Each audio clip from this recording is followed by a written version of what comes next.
Hello, Shalom, and welcome to the second part of a three-part video on the book of Job, where we look in detail at the Hebrew text of Job chapter 1, and we consider some of the implications of this story, very topical for human life from the beginning of time right up until today.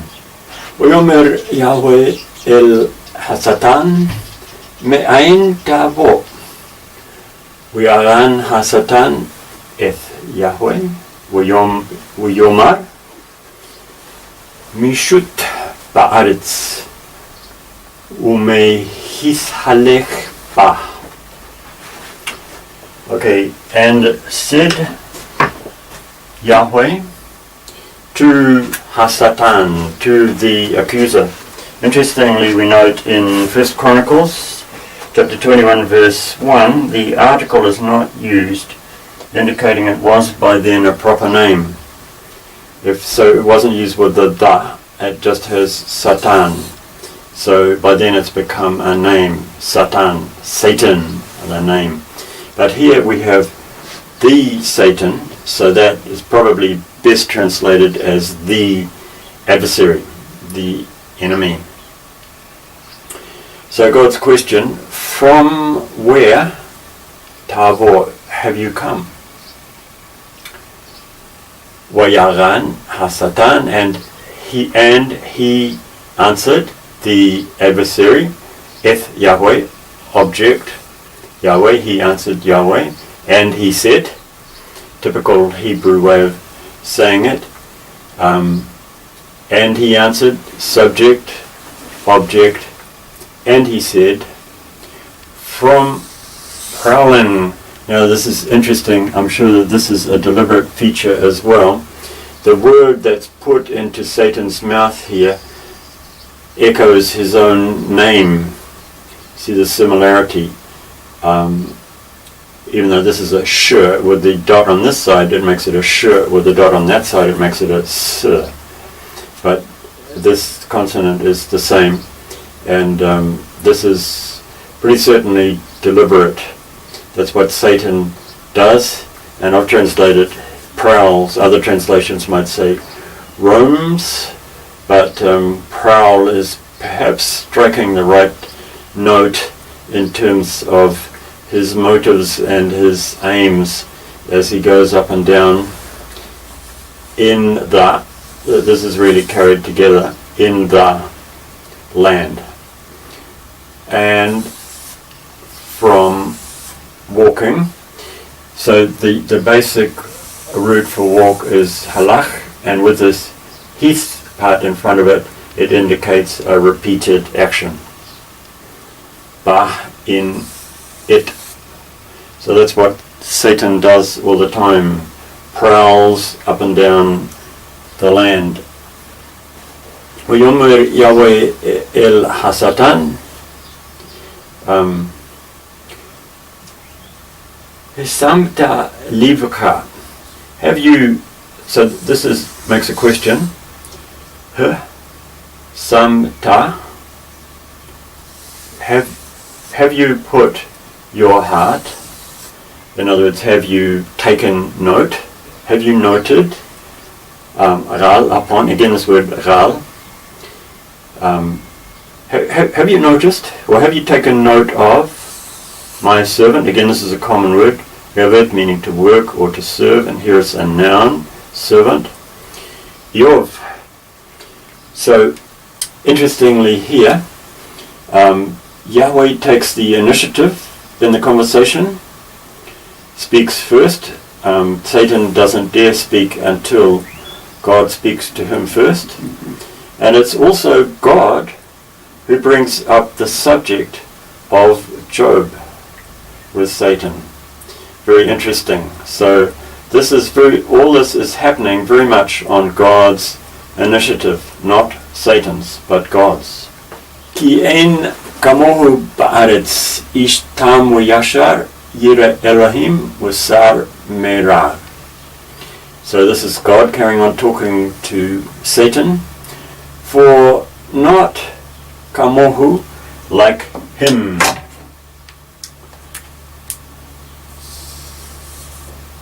kamohu ba'aretz, in the land, a man tamu yashar, blameless and upright, fearing God and turning from evil. Same phrase as used to describe Job in earlier verses. Verse 9, Uyagan hasatan eth Yahweh Uyomer Chinam yire Eov Elohim. So answered Satan, object God, and said, again here is the meaning a question, slightly different vowel under this time, depending on the following vowels.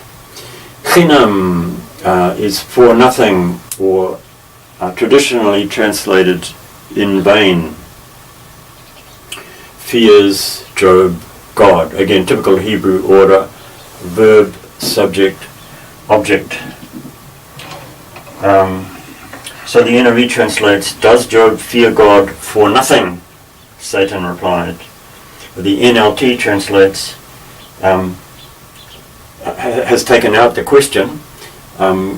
This is what's called a rhetorical question. It's not expecting an answer yes or no, but it's put in question form to kind of emphasize what he's saying.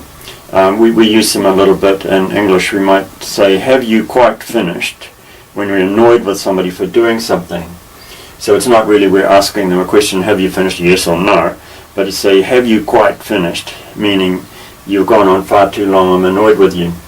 So in this case, it's not so much a question asking God the reason that Job fears God, but he's saying, as if we take the question out of it and express it in a direct statement like the NLT, yes, but Job has good reason to fear God, which I think is quite a good translation. But the NIV also expresses it, does Job fear God for nothing? As long as it's understood by the reader that it is a rhetorical question. Job, in fact, has good reason to fear God, says Satan the adversary. Helo ata sachta bagodo uvrad beto ubrad kol asher lo misaviv marese yadau berichta umiknehu paratz ba'aretz. So again we have here her, meaning the question, have not you hedged around him and around his house?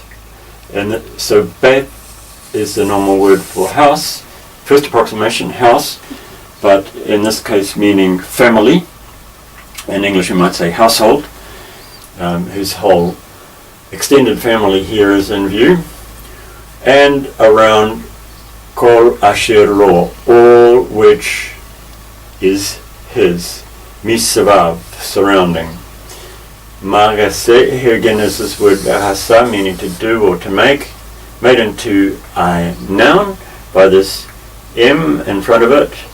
So the work of in Hebrew, but joined together like this. In English we would translate the work of his hands. You have blessed. Here's the word barach again, bless. Or miknehu, his possessions have spread in the. There is actually the word the is represented by the choice of vowel here. I haven't put it in my little translation, but spread in the land. His possessions cover, we might say, his possessions cover the land. Ulam shalachna yadecha v'gal b'kol asher lo im lo ral panecha yebarecha. Ulam, so this word means and the ulam means kind of like but. So we wouldn't say and but in English we translate but. Shalach, again this common word send, or in some of the early translations would have stretch out, the traditional English translations. Stretch out your hand, your, and this na, sometimes it can be translated please, but it's just indicating that, an action is requested. Shalach na yadaka wurag, and touch in, so we say, in Hebrew we say touch in, but in English of course we just say touch, or asher lo, everything which or that is his. Im lo, if not, and so in English we'd have to say, and see, if he doesn't, ral, upon or on, in this case in English we would say to your face, he bless you. And again here we have the word barach used instead of the word curse. That's what's meant, but again, as I discussed earlier, the scribes didn't want to write that word in connection with God, so they substituted a nice word instead. But everybody knew from the context, and all the modern translations translate, he will curse you to your face. If you interfere with all, or also in Hebrew this word could mean anything, anything or everything. So if you mess up, we might say anything that's his. And see if, this is the tone that Satan is saying, see if he doesn't curse you to your face. V'yomer Yahweh el hasatan, hine kol asher lo biyadeka, rak elau al tishlach yadecha, vayetze hasatan merim b'nei Yahweh. Okay, and he said, Yahweh, to the Satan, to the adversary, hine, so this is the common word hine, behold, so translated literally in traditional English versions.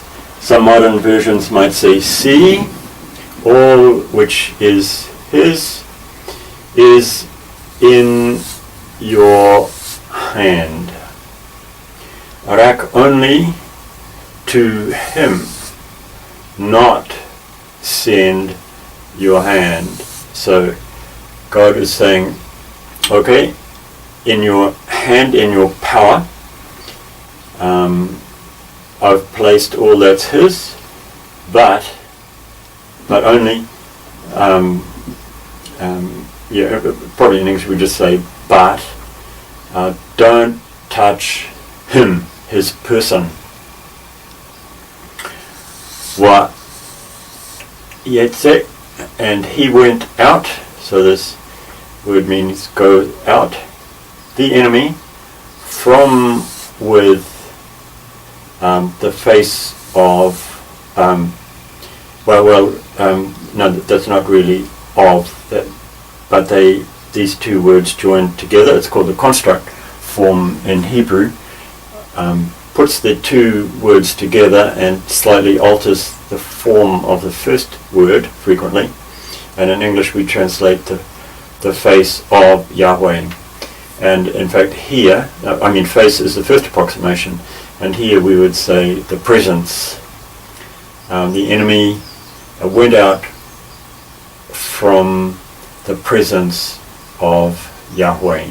He left, what would you say, he left God's presence off to do his dirty work.